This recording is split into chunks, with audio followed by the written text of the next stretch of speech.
The Autistic Voices Project, led by CASDA, was conducted in partnership with Inclusion Canada, funded under the Employment Recovery Project. The Autistic Voices Project was prompted by the need to better understand the impact of COVID-19 on employment experiences amongst autistic Canadians, specifically unique challenges faced and opportunities that may have emerged. The purpose of the Autistic Voices Project is to bring the experiences of autistic Canadians to the forefront and highlight the criticality of their employment-related experiences during COVID-19 through our lived experience testimonial videos. We hope that the experiences of autistic Canadians presented to you in the following videos will be impactful and thought-provoking. Additionally, as a disclaimer, we'd like to recognize that while we did try to obtain a diverse range of responses and participants in our project, there are other diverse voices who should be considered, including those of varying racial and cultural backgrounds, and those who are nonverbal. While we weren't fully able to capture this, their opinions are still salient and should be considered moving forward. We know that the COVID-19 pandemic has altered drastically life for everyone. However, we hope that these lived experience testimonial videos will shed light upon the intensified difficulties faced by autistic Canadians and what we can do moving forward to create autism-confident workplaces in a world beyond COVID-19.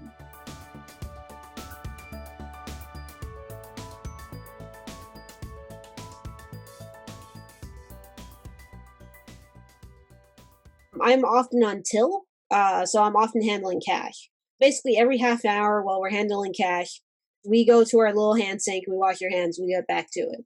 We don't really touch our mouth and face very much. We try to make sure the customers all keep their masks on. We've got a lot of screens up, and occasionally there's one that kind of juts into the walkway for the baristas. So we occasionally get ourselves stuck on that. It's like, oh, great. Barrier, I forgot that we kind of walk around it. We've gone back and hours have been cut compared to what they were previously. So the hours are slowly being restored back to their previous levels, but in general, I wasn't working quite as much as I was prior to the pandemic, which, has made things a little bit tight, but it could be a lot worse, I suppose. I've worked very much through the pandemic, and I got a career job working in the cannabis field, and I was with an agency there as well, and that opportunity ended about 2 weeks ago. For the pandemic, like when you're working downstairs, you have to wear a mask, whereas before you don't have to. You have to hand sanitize a lot more. So when you get parcels for people, you have to wash your hands afterwards if you open a door as well, or hand sanitize more often. Whereas before the pandemic, you didn't. Hand hygiene was important, but maybe not as important. And you also didn't have to wear face masks for your duration of your shift either. I only ended up working basically 2 days a week for the same amount of hours. So my work week has been cut between, instead of 3 days, it got reduced to 2. So then your hours also get reduced as a result of that. I had a complete post-secondary education, and so looking for related employment was just so difficult. Since I was out of the workforce for a while, I enrolled into the National Employment Works program. Before the pandemic, it was supposed to be from May to August, but it got deferred to July 15th to October 2nd. So there was some pivoting. That was a result of the pandemic. So I needed to get to that program specifically to get back into the workforce. As much as I love walking dogs, I actually broke both my feet in 2016. And so I have chronic foot pain. Right now, I was actually thinking of going into something in food because, I've always loved food and I got really into cooking during the pandemic. I make my own cultured butter now and stuff. Au mois de mars, à 2 cheveux de com, j'ai même passé des entrevues, mais le contexte a été trop difficile pour moi, juste d'imaginer les masques, les horaires, la rigidité, parce que j'ai allaité mon enfant pendant 1 an et demi. Hein. Donc là, moi, c'était déjà là une vie complètement différente. Puis c'était difficile d'accepter tout ce qui se passe au niveau de la COVID. Alors, c'est pour ça que l'université à la maison, c'est pour ça que ça a comme switché, là. Parce que j'étais aussi avec un service externe en employabilité là, pour m'aider. Là. J'allais-tu rentrer sur un programme? J'allais-tu faire quelque chose d'autonome? Présenter de quoi? Tout ça est en action. Puis avec l'intervenante, on en est venu. Elle était là, ouais, mais pourquoi tu vas pas te chercher l'université, tu sais, que tu pourras jamais, sinon dans le contexte autrement? Là. Moi, j'ai eu un enfant, j'ai eu une jeune fille. Alors, j'étais sans chèque, ce qu'on peut appeler, mais juste à quelques instants de retourner sur le marché du travail. Vraiment, là, j'avais tout en... Ça faisait longtemps que j'étais prête à retourner sur le marché du travail. Donc, c'est ça un peu qui a entraîné... moi, comme je suis une personne, c'est le cerveau, ça n'arrête pas, là, c'est tout le temps se mettre en action, construire plutôt que détruire. Alors, ça a devenu un projet universitaire parce que moi, j'étais travailleur autonome, donc je recevais des gens à la maison.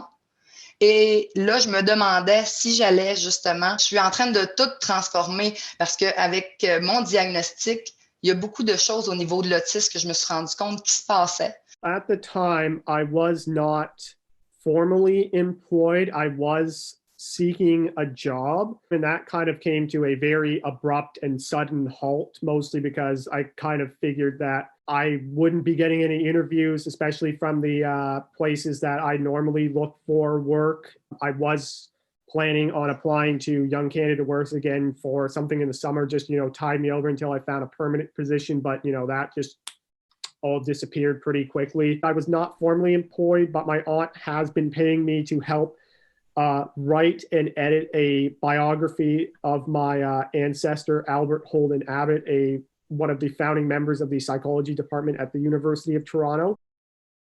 Well, we were in math during a pandemic month during my work time. I was told, right now you can't come in because you can only have so many staff in the classroom because of the occupancy of how many you can have per each room.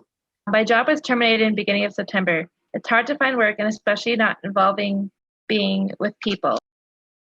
I don't think my role specifically got hit with too many changes. Only real changes for me, is obviously we have to all wear masks. And my work instituted a thing where every employee has to go for a quick wellness check before they start their shift.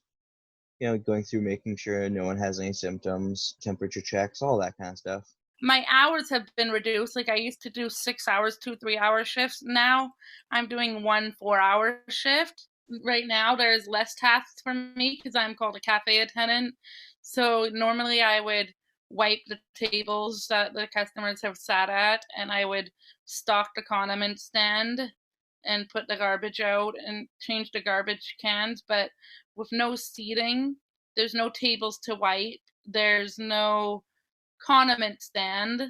There hasn't been a condiment stand for a long time, I think, because of everything going on. Also, there's not as much garbage getting into the garbage cans. It's okay. My manager is making it work. Like he said, I'm helping with dishes a bit more, and I'm able to get more time on POS since there's not as much time for me to do the other stuff. So my tasks have changed quite a bit. After the pandemic hit, we have a different means to work in order to fight the disease. Instead of all coming in together, we are split into 3 different groups. In my case, I have to wait until about 7:45 before I can go in, and then to start work at 7:55, whereas before I could just go in anytime I want and start at 8. In the case of something like, say, the Autism Mental Health Literacy Project, which was already being conducted by email directions and monthly Zoom calls, the project coordinator for that one said that it was a project that was built for COVID-19, so there really was no change in how it was being conducted anyway. Spectrum Intervention Group, that was the one job that received the full brunt of the worst consequences that came with COVID-19, in the sense that everyone was laid off from Spectrum Intervention Group, including me. It provided in-person client services and ABA, IBI therapy sessions for a variety of clients diagnosed on the autism spectrum.